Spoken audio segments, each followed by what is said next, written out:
process.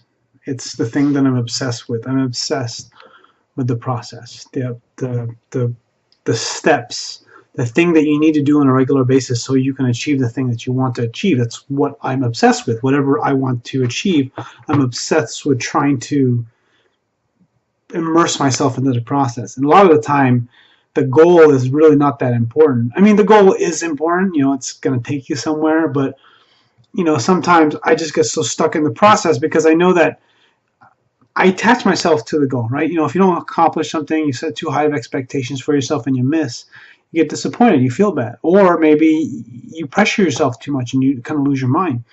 Whereas with process, the outcome matters, but not as much as it matters more that each step in front of the other is perfect or well done, or that you are constantly moving forward, whatever it is you're doing. In the case of marketing, copywriting is kind of what I do, is being able to learn and understand copywriting, understand my market, learn how to write and actually do the activity. Of course, I want to write like a blockbuster promotion and really write a good ad. Most of the time, that's kind of not all in my control because I don't understand, right? I have to see the results happen, right? It's kind of like shooting a ball into the basket, right? A lot of the time, you can't tell if your shot is, after you shoot it, you see the results. And what you're doing is you shoot the ball, you're happy when you when you make the shot, you're sad when you miss the shot. And really, what you should be thinking of, or the way you look at it, is that it should feel a certain way, and that's what you're looking for. You're looking for this certain feeling. And I apply this. I try to anyway.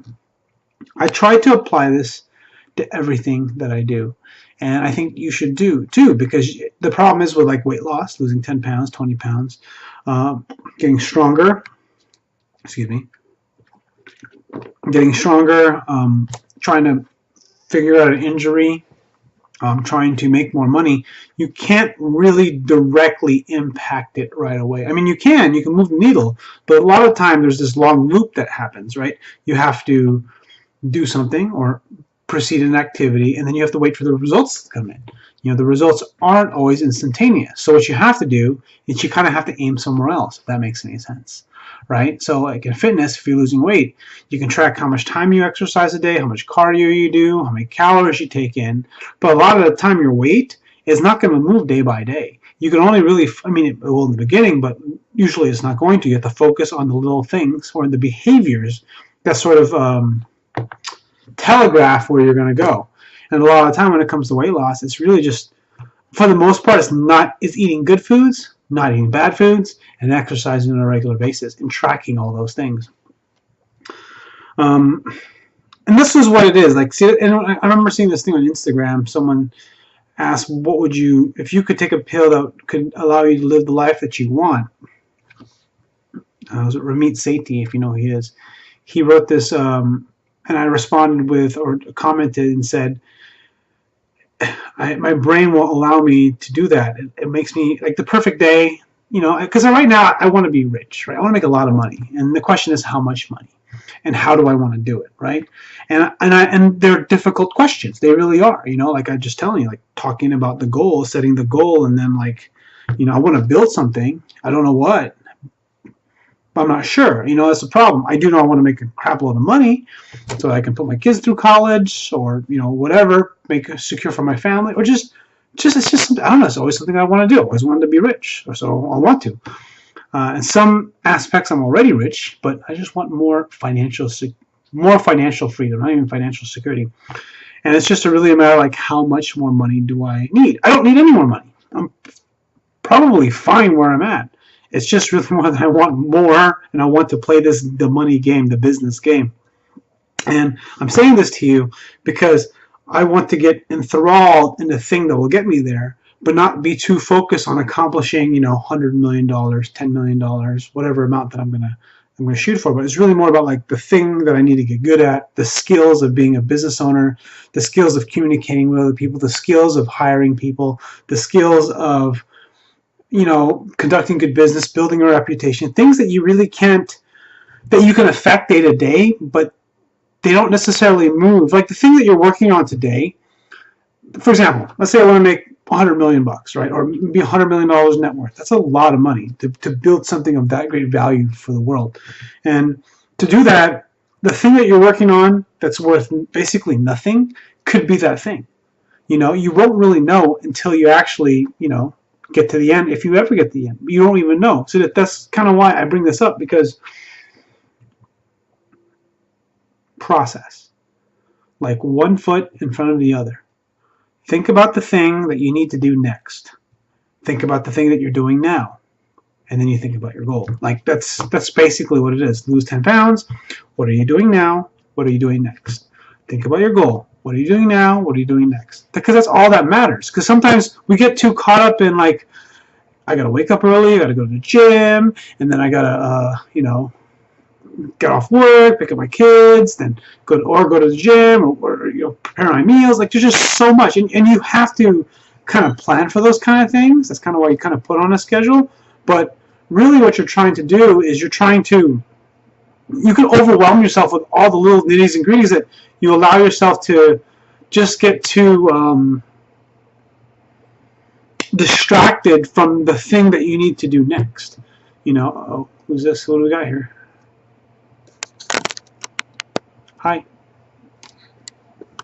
Kitty carry Valentine back to her bed because she escaped. Okay. Okay, I'll bring her back. She went to Grandma's room. She where? She went where? She went to Grandma's room. Are you gonna talk? Tell her where did you? What did you say? Valentine did? She escaped from the room. Okay, I'll be there in a sec. Okay. Okay. Yeah, Dad. See ya. Oh, that's pretty cool. Where was I? One foot in front of the other. Focus. I mean, you have a goal. You have these goals, and there's some stuff in between that you have to accomplish to achieve those goals, right? And you have this big goal that's kind of beyond your scope of skill, and then there's things in between, and then there's the thing you need to do now and do next. The things in between you have to spend some time on, but they don't matter as much as the thing you're doing right now and the thing you're doing next that help you for the thing that is in between.